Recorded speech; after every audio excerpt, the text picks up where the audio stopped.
John chapter 21. Afterward, Jesus appeared again to his disciples by the Sea of Galilee. It happened this way. Simon Peter, Thomas, also known as Didymus, Nathanael from Cana in Galilee, the sons of Zebedee, and two other disciples were together.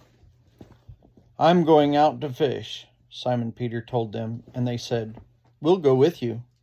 So they went out and got into the boat, but all that night they caught nothing. Early in the morning, Jesus stood on the shore, but the disciples did not realize it was Jesus. He called out to them, "Friends, haven't you any fish?" "No," they answered. He said, "Throw your net on the right side of the boat and you will find some." When they did, they were unable to haul the net in because of the large number of fish. Then the disciple whom Jesus loved said to Peter, "It is the Lord." As soon as Simon Peter heard him say, "It is the Lord," he wrapped his outer garment around him, for he had taken it off, and jumped into the water. The other disciples followed in the boat, towing the net full of fish, for they were not far from the shore, about 100 yards. When they had landed, they saw a fire burning, coals there, with fish on it, and some bread. Jesus said to them, "Bring some of the fish you have just caught." So Simon Peter climbed back into the boat and dragged the net ashore. It was full of large fish, 153, but even with so many, the net was not torn. Jesus said to them, "Come and have breakfast." None of the disciples dared ask him, "Who are you?" They knew it was the Lord.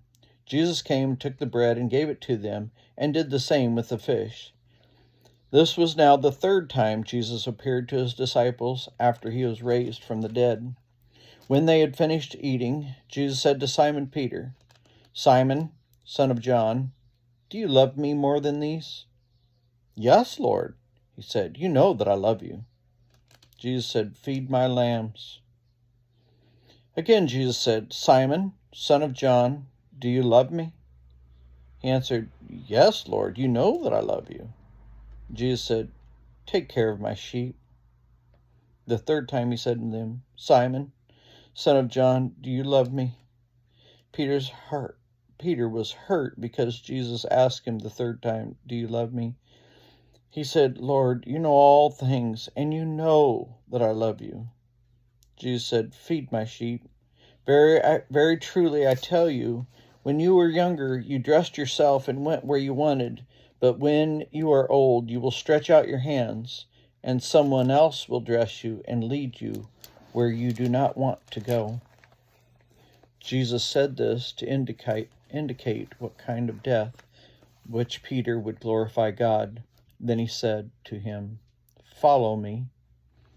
Peter turned and saw that the disciple whom Jesus loved was following them. This was the one who had leaned back against Jesus at the supper and had said, "Lord, who is it that's going to betray you?" When Peter saw him, he asked, "Lord, what about him?" Jesus answered, "If I want him to remain alive until I return, what is that to you? You must follow me." Because of this, the rumor spread among the believers that the disciple would not die.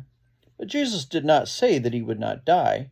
He only said, "If I want him to remain alive until I return, what is that to you?" This is the disciple who testifies of those things, who wrote them down. We know that his testimony is true. Jesus did many other things as well. If every one of them were written down, I suppose that even the whole world would not have room for the books that would be written.